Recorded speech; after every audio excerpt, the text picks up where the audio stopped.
వయసు పెరుగుతున్న కొద్దీ మన ప్రమేయం లేకుండానే అందమైన ముఖం మెల్లమెల్లగా అక్కడక్కడ వివర్ణమైపోతుంటుంది. చర్మం రంగు మారుతూ అక్కడక్కడ ముదురు రంగులో రకరకాల ఆకారాలు ముఖాన్ని ఆక్రమించేస్తుంటాయి. ఇతరత్రా మనల్ని ఏ ఇబ్బంది పెట్టని ఈ మచ్చలు మనసులో మాత్రం పెద్ద సునామీనే సృష్టిస్తాయి.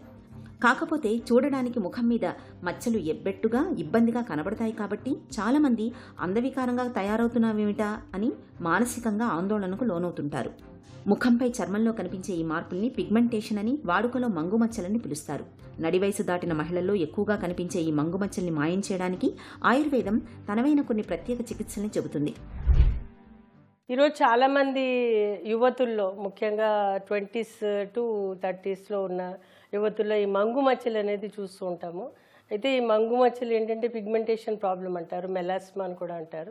ఇది రావడానికి అనేక రకాల కారణాలు ఉంటాయి. ముఖ్యంగా ఏంటంటే థైరాయిడ్ ప్రాబ్లం ఉన్నప్పుడు, అలాగే ఇన్సులిన్ డిపెండెంట్ డయాబెటీస్ ఉన్నప్పుడు, లేదా ఇన్సులిన్ రెసిస్టెన్స్ ఉన్నప్పుడు, అలాగే పీసీఓడి లాంటి సమస్యలు ఉన్నప్పుడు, అలాగే వీళ్ళకి థైరాయిడ్ సమస్య ఉన్నప్పుడు, చాలా డ్రైగా స్కిన్ ఉన్నప్పుడు, అలాగే ఎండకి బాగా తిరిగినప్పుడు వీళ్ళు రకరకాల కారణాలతోటి ఈ యొక్క మంగు మచ్చలు అనేది రావడం మనం చూస్తున్నాం. అయితే ఇది ఒక్కొక్కసారి ఏమవుతుందంటే ప్రెగ్నెన్సీకి ముందర ఏవైతే కొన్ని మందులు వాడతారో బిఫోర్ ప్రిపరేషన్ ఆఫ్ ప్రెగ్నెన్సీ, అలాగే కొన్ని రకాలైన కాంట్రసెప్టివ్ పిల్స్ లాంటివి వాడినప్పుడు కూడా ఈ మంగు మచ్చలు అనేవి రావడానికి అవకాశం ఉంటుంది. మంగు మచ్చలు అనేవి ఓవర్ నైట్ తగ్గవు. అవి వచ్చి రావడం తొందరగా వచ్చినా కానీ పోవడానికి కొన్ని నెలలు, కొన్ని సంవత్సరాలు కూడా పట్టడానికి అవకాశం ఉంటుంది. కాబట్టి ఫస్ట్ ఏం చేయాలంటే వీళ్ళ స్కిన్ ఎప్పుడు కూడా మాయిస్ట్గా పెట్టుకోవాలి, డ్రైగా ఉండకూడదు.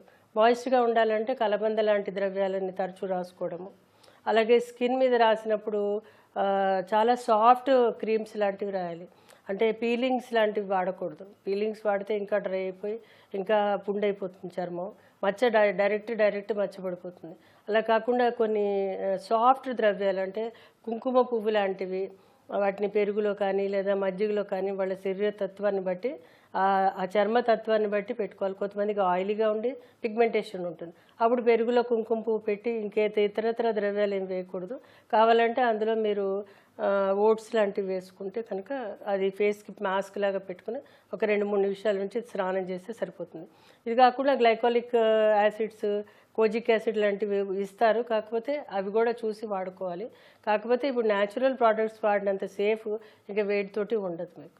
అలాగే మీకు ఈ యొక్క ఎక్స్టర్నల్ క్రీమ్స్ కుంకుమ పువ్వుతో ఉన్నవి కానీ, లేదా ఆవ తెల్లావతో చేసినవైనా కానీ, లేదా అంటే ఓట్స్ డైరెక్ట్ పెట్టి, అంటే డైరెక్ట్ కొంచెం పెరుగులో కలిపి పెట్టినా కానీ మీకు అది తగ్గడానికి అవకాశం ఉంటుంది. ఇది కాకుండా మల్బరీ అనేది ఒకటి మనకు తెలుసు, అది తుత్తిక పండు అంటాం మనం. అది సిల్క్ వామ్స్ని తినే ఆకు అంటాం కదా. ఆ మల్బరీ ఆకులు కూడా ఈ యొక్క ట్యాన్ని తగ్గించే గుణం ఉంటుంది. వాటి ద్వారా వచ్చే కొన్ని రకాలైన క్రీములు బయట మార్కెట్లో దొరుకుతాయి, అవి వాడుకున్నా పర్వాలేదు. లేదా డైరెక్ట్ మల్బరీ ఆకులు తీసుకొచ్చి వాటిని దంచి, ఆ దంచిన ఆకు రసంలో కొంచెం పెరుగు కలిపి కొంచెం తేనె వేసి మొహానికి పెట్టుకుంటే కనుక చాలా త్వరగా ట్యాన్ తగ్గడానికి అవకాశం ఉంటుంది. ఇది కాకుండా ఆహారపరంగా, ఎందుకంటే ఈస్ట్రోజన్ ఇండ్యూస్డ్ కాబట్టి ఆహారపరంగా జాగ్రత్తలు ఏంటంటే వీళ్ళకి సోయా చిక్కుడు సంబంధమైన, అంటే మీల్ మేకర్ లాంటిది, లేక టోఫు లాంటిది. టోఫు చాలా మంచిది, అది తీసుకుంటే మీకు ప్రోటీన్ కంటెంట్తో పాటు ఈ యొక్క సోయా యొక్క గుణాలు కూడా శరీరానికి అందుతాయి. చర్మం మన శరీరానికి రక్షణ కవచం మాత్రమే కాదు, మన సౌందర్యానికి చక్కటి చిరునామా కూడా. అందుకే చర్మం పట్ల, చర్మ సౌందర్యం పట్ల మనలో అందరికీ అంత ఆపేక్ష. చర్మంపై ఎక్కడ ఏ చిన్న మచ్చ కనిపించినా వాటిని తొలగించుకునేందుకు వంటింటి చిట్కాల నుంచి పార్లర్ల వరకు ఎన్నో ప్రయత్నాలు చేస్తూ విసిగిపోతుంటారు. ఆయుర్వేదంలో మంగు మచ్చలకు ప్రత్యేకమైన చికిత్సలు ఉన్నాయి. వాటిలో ముఖ్యంగా మర్రి చిగుళ్ళు, పచ్చ పెసళ్లు మంగు మచ్చల తీవ్రతను బాగా తగ్గిస్తాయి. మర్రి చిగుళ్లను, పెసళ్లను సమంగా తీసుకుని వాటిని తగినన్ని ఆవు పాలతో కలిపి బాగా మెత్తగా నూరాలి.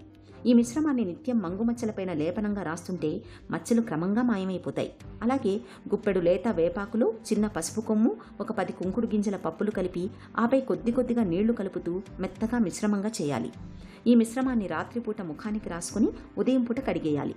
ఇలా ఒక వారం పాటు చేస్తే మచ్చలు క్రమంగా తగ్గిపోతాయి. చికిత్స విషయానికి వచ్చేసరికి ఏదైతే మంగు ఉందో, ఈ మంగుకి ఎక్స్టర్నల్గా కంపల్సరీ సన్ స్క్రీన్స్ రాయాలి. సుమారు 30 SPF దాకా రాయవలసి ఉంటుంది. ఇది దీంతో పాటు కుంకుమ తైలం అనేది మేము ఆయుర్వేదంలో చెప్తూ ఉంటాము చికిత్స విషయంలో. అలాగే ఇంటర్నల్గా మీకు శతావరి లాంటి ఔషధాలు ఇస్తూ ఉంటాము. ఇవి శతావరి రకరకాల ఫామ్లో వస్తుంటుంది. ఘృతము నెయ్యి రూపంలో వస్తుంది, శతావరి కషాయ రూపంలో వస్తుంది, పౌడర్ రూపంలో వస్తుంది, రకరకాలుగా వస్తాయి. ఈ సప్లిమెంట్స్ ఇస్తాం. ఇది కాకుండా PCOD లాంటిది ఉంటే కనుక దానికి సరిపడా ఆరోగ్యవర్ధిని, అలాగే ఒక వేప పంచతిక్తకాలు ఏవైతే ఉంటాయో వాటితో పాటు కొన్ని ఔషధాలు కల్పిస్తాం. ఇవన్నీ కూడా సుమారు 3 నుంచి 6 నెలలు ఇంటర్నల్గా సెట్ చేయడానికి, అలాగే ఎక్స్టర్నల్గా ఈ యొక్క మంగు తగ్గడానికి 6 నెలల పైనే పడుతుంది. కాకపోతే ఏంటంటే నెమ్మదిగా తగ్గుతుంది. సో దీనికి జాగ్రత్తగా ఎక్స్టర్నల్గా ఇంటర్నల్గా ట్రీట్మెంట్ తీసుకుంటే కనుక మంచి గుణం ఉంటుంది. ముఖంపై చర్మం రంగు మారుతోన్నప్పుడు, మంగుమచ్చలు మొదలైనప్పుడు వాటి తీవ్రత పెరగకుండా ఉండేందుకు జీవనశైలిలో కొన్ని ప్రత్యేక జాగ్రత్తలు తీసుకోవాలి. ముఖ్యంగా సూర్యరశ్మికి దూరంగా ఉండాలి. ఎండకు దూరంగా ఉండకపోతే మంగుమచ్చల్ని తగ్గించడం కష్టమనే చెప్పాలి. సూర్యరశ్మిలోని వెలుతురు, UVA, UVB వంటి వాటన్నింటి నుండి రక్షణ కోసం సన్స్క్రీన్ లోషన్లు బాగా ఉపయోగపడతాయి. బయటకు వెళ్లాల్సి వచ్చినప్పుడు ఈ లోషన్లను తప్పనిసరిగా రాసుకోవాలి. బ్లీచింగ్ ఏజెంట్స్, కెమికల్ పీల్స్ అని ఇవాళ చక్కటి చికిత్సలు అందుబాటులోకి వచ్చాయి. వీటిని డాక్టర్ పర్యవేక్షణలో తీసుకోవడం మంచిది. జీవనశైలి విషయానికి వస్తే టొమాటో, క్యారెట్, ద్రాక్ష, నేరేడు వంటి పండ్లలో ఉండే లైకోపిన్ రసాయనం, ఇతర విటమిన్లు, ఆమ్లాలు మంగుమచ్చల తీవ్రతను తగ్గించడంలో బాగా తోడ్పడతాయి. అలాగే ముదురు రంగు కూరగాయలు కూడా ఎక్కువగా తీసుకోవాలి. వీటితో చర్మానికి సహజ రంగు వస్తుంది. మంగుమచ్చలు ఎంతకీ తగ్గనప్పుడు ఆయుర్వేద వైద్యుల పర్యవేక్షణలో కొంతకాలం పాటు ఔషధ చికిత్స తీసుకుంటే మంచి ఫలితం ఉంటుంది.